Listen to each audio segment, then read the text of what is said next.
Welcome back to another of our Advent Calendar videos. Thank you very much for joining me in this festive season. Today we're going to talk about the YouTube setup that I use. Everything from the gear, the way I set things up, the backing, the room that I'm in, everything, how I prepare audio, all that kind of stuff. Nothing to do with editing, all to do with just capturing these videos. We're going to talk about that because it's something that's been requested in the past, and I think it's quite an interesting thing. I've never made a video about this. Now, I've shot these YouTube videos for a good few years now, and I've done it in a bunch of different locations. And obviously because of COVID, I did a lot of them in my home, and actually that works out really, really well. Now, I've actually changed locations within my home a bunch of times as well, but this is the latest space that I am shooting in. And I'm gonna give you a little tour of what I use, how I set things up, and how I ultimately film these videos. So before we get onto equipment, because I've got things like obviously the camera, microphone, lights, and then the lighting kind of around me as well.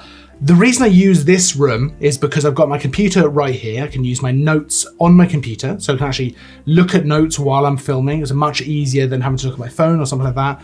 It's quite a nice kind of environment to shoot in. It's a nice bright room. So I've got a window right over here, which can fill the room with light. The room has been painted white. I actually painted it this year, just completely white to make it nice and bright. That means that I get a good amount of light just without even using additional lighting. I get a good amount of light from daylight, and the light bounces around the room. The whole room is like a reflector. So it's a reasonably even kind of light. I've then got these lighting kind of setups all around the room so I can shoot in different angles. This is the angle I use a lot of the time because it's easy to then be using the computer. So if I'm doing a tutorial on Lightroom or Photoshop, I can be straight on the computer, and I've also got my notes right here, but sometimes I shoot from that angle and you can see this way. And that is a similar kind of setup. I've got the nice lighting kind of behind me. I can change the color of these lights kind of all around me. They're just Philips Hue lights, to be honest. They're nothing super special. I mean, they're really nice lights, but they're nothing super special for video. They just work really well. I can change the color of them so I can make kind of different looking sets, which is really, really useful. And I like being able to do that. Now, this also doubles up as my office space. So I actually edit the videos in here, I edit the photos in here. This is where my computer is, all that kind of stuff. So it wants to be a nice room to work in. So it's nice that it's nice and bright and airy. And I've got these kind of lights set up as well, which is a nice way to kind of work. So how do I actually set up my videos? Well, at the moment, I've only got one camera. So I'm gonna have to show you the setup without the camera in the shot. But essentially, I sit in my chair, my desk here, and I'll either have the camera over here, facing me here, or over here, facing me this way, depending on what kind of thing I'm shooting. Obviously, I've got the camera locked in on a tripod. I tend to shoot around 24mm, and it's usually around f2.8, and it's in 4K.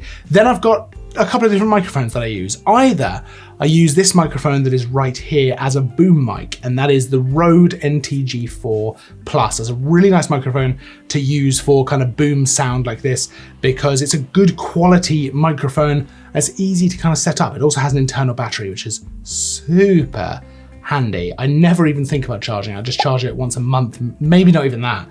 And I have it, it's just all the time working. So perfect. I can also, because it's got an internal battery, I can also plug it into my camera with an adapter to get a nice kind of shotgun mic on top of my camera. But for the most part, I use it as a boom mic connected to an audio recorder. So along just a normal microphone stand, which stands off to one side and comes over, I then have it connected to an audio recorder so that I can actually record my audio. Now, you may have also seen a different microphone, this one to be specific. Now, I use this one a lot if I'm actually filming something with a tutorial on the computer, so a Lightroom or a Photoshop tutorial. Mostly because it will actually plug into my computer directly as a USB microphone, and I can record the audio while I'm recording my screen. So it's a very kind of efficient way to work, if that makes sense. So audio is such an important part of the video. You know, it makes up half the video. If you think about it, you got the visual and then you got the audio, and bad audio sticks out like a sore thumb. It is absolutely just gonna turn someone off from watching a video. Versus, you know, if I go out of focus for a second, you're probably not going to care that much. But if the audio is awful, and I'll give you an example right now, I'll switch to the audio just from the camera, it is extremely noticeable and not fun to listen to. So having a good microphone as close to, in this case, my mouth as possible is really, really important. Now, I also use, and you've probably seen them in the video, in the photo I'm showing you what's going on here, 2 cushions. I actually only bring them in here to film with, so they're not part of the room setup or anything like that. I bring them in here to dampen the sound. So I'll try and put them in front of me as much as possible so they can absorb some of the sound. And because they're soft, because they're not hard or flat or smooth, they're soft and kind of fluffy, I guess you'd say, they absorb the sound really well, which basically just stops reverb or echo. And that is a big deal because in this room, it's not acoustically treated. I don't really want to acoustically treat it because I like the vibe of the room, if that makes sense. So when I'm not filming, I really like just being in here.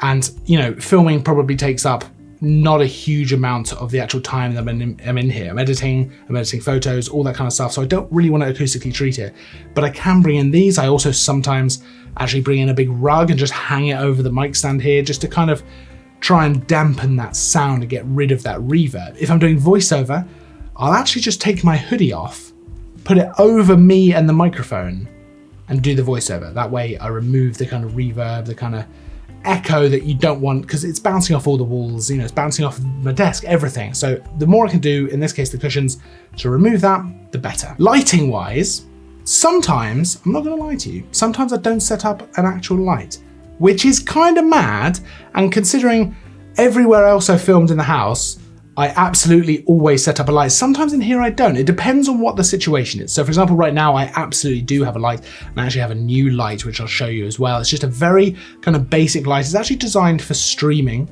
but it's perfect for what I want. A small light, because it's quite a small room, to just sit on my desk and I can just put it away when I'm not filming, pull it back up when I am. It's perfect for illuminating me without completely blowing out the room in terms of brightness. I still get the color from the lights behind, which I really like. And then especially sitting here, I've got one light here, which is the key light. So that's the main light that's lighting me. And then I've got a little bit of fill light coming in from over here. And all that is my computer monitor. I generally have some sort of white thing on the computer monitor. In this case, I actually have an Excel spreadsheet open. And that just genuinely provides enough fill light to fill in any kind of shadows or get rid of any horrible contrast and just provide a little bit of fill light on this side as well. So nothing crazy in terms of the setup. Now I'm using the Sony a7 III as a camera for almost all of these videos with the 24-70 f2.8 G Master lens, because I really like the look that I get from that. I love that lens. I usually shoot, like I say, about 24mm, maximum about 35mm, usually f2.8, and I keep the ISO as low as possible. The a7 III can do 4K, which is great. I'd love to upgrade to something like the a7 IV, Sony, if you're listening, but otherwise, it's a great camera. Now, if you're thinking of setting up a YouTube kind of setup, a few things are very obvious. Camera, lens, you probably know you need to have a light. Audio is a big deal, so that's important. The sound dampening we talked about, you know, that's something you might overlook, but you'll get to it soon enough because you'll realize that the sound sounds a bit weird, so that's all something to think about. But some things that people don't think about are things like the background. Now, this is not maybe the ideal background,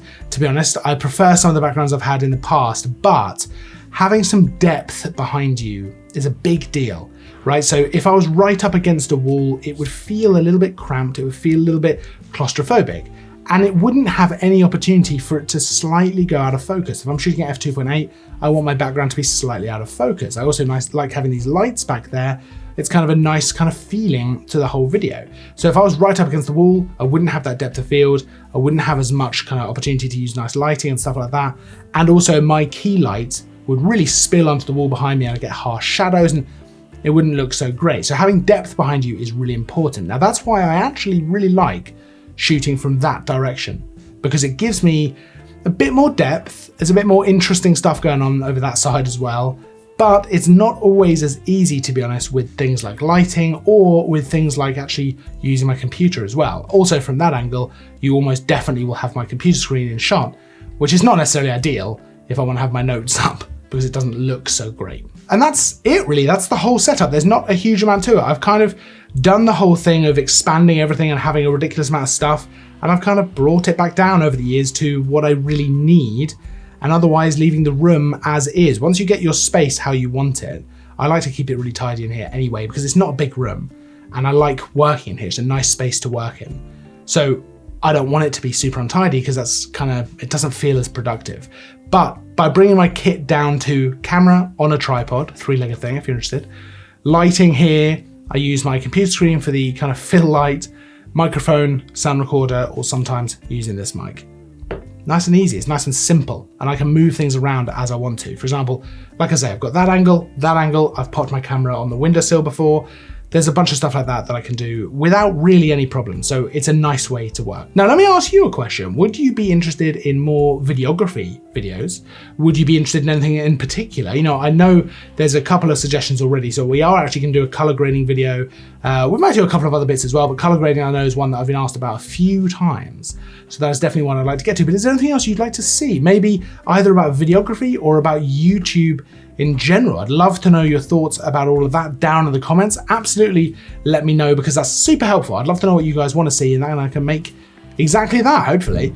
I'll see you tomorrow, because there's a new video every single day. There's a link to all of the kit I've been talking about down in the description, so you can go and check out everything that I use and go and see it on the Park website. Of course, don't forget to like and subscribe if you enjoy the video, because it helps me out a lot. Like I say, I'll see you tomorrow, because there's a new video every day. But until then, as always, thanks for watching.